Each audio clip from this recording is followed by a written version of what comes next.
Hello S ನಮಸ್ಕಾರ. ನಾನು ಶಿವಮೊಗ್ಗ ವಿರೂಪಾಕ್ಷ ಮಾತನಾಡ್ತಾ ಇದ್ದೀನಿ. ನೀವು ಭಾಳಷ್ಟು ಜನ ನಮ್ಮ SDP ಸರ್ವಿಸ್ ಸೆಂಟ್ರಿಗೆ ಬಂದು ನೀವೆಲ್ಲ ಕೇಳ್ತಾ ಇರ್ತೀರಾ, ಆಯುಷ್ಮಾನ್ ಕಾರ್ಡು ಬೇಕು ಅಂತೇಳಿ ಎಲ್ಲ ತುಂಬ ಜನ ಬರ್ತೀರಾ. ಆಯುಷ್ಮಾನ್ ಕಾರ್ಡೇ ನಿಮಗೆ ಇರಬೇಕು ಅಂತ ಏನಿಲ್ಲ. ನಿಮ್ಮದು ರೇಷನ್ ಕಾರ್ಡು, ನಿಮ್ಮದು ಆಧಾರ್ ಕಾರ್ಡು ಸರಿ ಇದ್ರೆ ಸಾಕು. ನೀವು ಏನು ಮಾಡ್ಯಾರೆ ಅಂತಂದರೆ, ಮೊದಲು ಆಯುಷ್ಮಾನ್ ಕಾರ್ಡ್ ತೊಗೊಂಡೋದ್ರೆ ನೀವು ಪ್ರೈವೇಟ್ ಹಾಸ್ಪಿಟ್ಲ್ಗಳಲ್ಲಿ ಒಂದು ಕುಟುಂಬಕ್ಕೆ 5 ಲಕ್ಷದವರೆಗೂ ನೀವು ಆಪ್ರೇಷನನ್ನು ಮಾಡಿಸ್ಬೋದಿತ್ತು. ಇದು ಬರೀ ಆಪ್ರೇಷನಿಗೆ ಮಾತ್ರ ಆಯುಷ್ಮಾನ್ ಕಾರ್ಡ್ ಬರುತ್ತೆ. ಇವಾಗ ಏನು ಮಾಡ್ಯಾರೆ ಅಂದರೆ, ನಿಮ್ಮ ಗೌರ್ಮೆಂಟ್ ಹಾಸ್ಪಿಟ್ಲ್ ಇದ್ದರೆ ನಿಮ್ಮ ಊರಿನ ಗೌರ್ಮೆಂಟ್ ಹಾಸ್ಪಿಟಲ್ನಲ್ಲೇ ತೋರಿಸ್ಬೇಕು.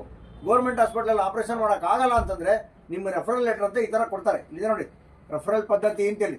ಭಾಳಷ್ಟು ಜನ ತಿಳ್ಕೊಂಡಿದ್ದೀರಾ, ನಿಮ್ಮದು ಆಯುಷ್ಮಾನ್ ಕಾರ್ಡ್ ಇದ್ದುಬಿಟ್ರೆ ನಿಮಗೆ ಯಾವ್ದಾರ ಒಂದು ಪ್ರೈವೇಟ್ ಹಾಸ್ಪಿಟ್ಲಿಗೆ ಡೈರೆಕ್ಟಾಗಿ ಹೋದರೆ ನಿಮಗೆ ಟ್ರೀಟ್ಮೆಂಟ್ ಸಿಗುತ್ತೆ 5 ಲಕ್ಷದವರೆಗೂ ಅಂತ ತಿಳ್ಕೊಂಡಿದ್ದೀರಾ.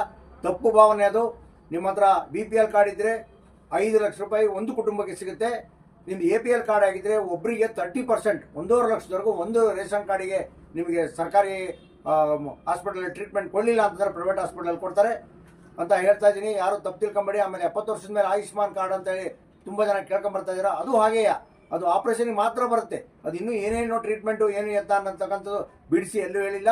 ನಿಮ್ಗೆ ಏನಾರ ಅನುಮಾನ ಇದ್ದರೆ, ನಿಮಗೆ ವಿಷಯ ಬೇಕು ಅಂತಂದರೆ ಶಿವಮೊಗ್ಗದಲ್ಲಿ ಸರ್ಕಾರಿ ಹಾಸ್ಪಿಟ್ಲ್ ಇದೆ, ಅಲ್ಲಿ ಹೋಗಿ ನೀವು 108 ಕೌಂಟರ್ನಲ್ಲಿ ಹೋಗಿ ಕೇಳಿದರೆ ನಿಮ್ಗೆ ಆಯುಷ್ಮಾನ್ ಕಾರ್ಡಿನ ಬಗ್ಗೆ 70 ವರ್ಷದವ್ರದ್ದು ನಿಮಗೆ ಮಾಹಿತಿಯನ್ನು ನೀಡ್ತಾರೆ.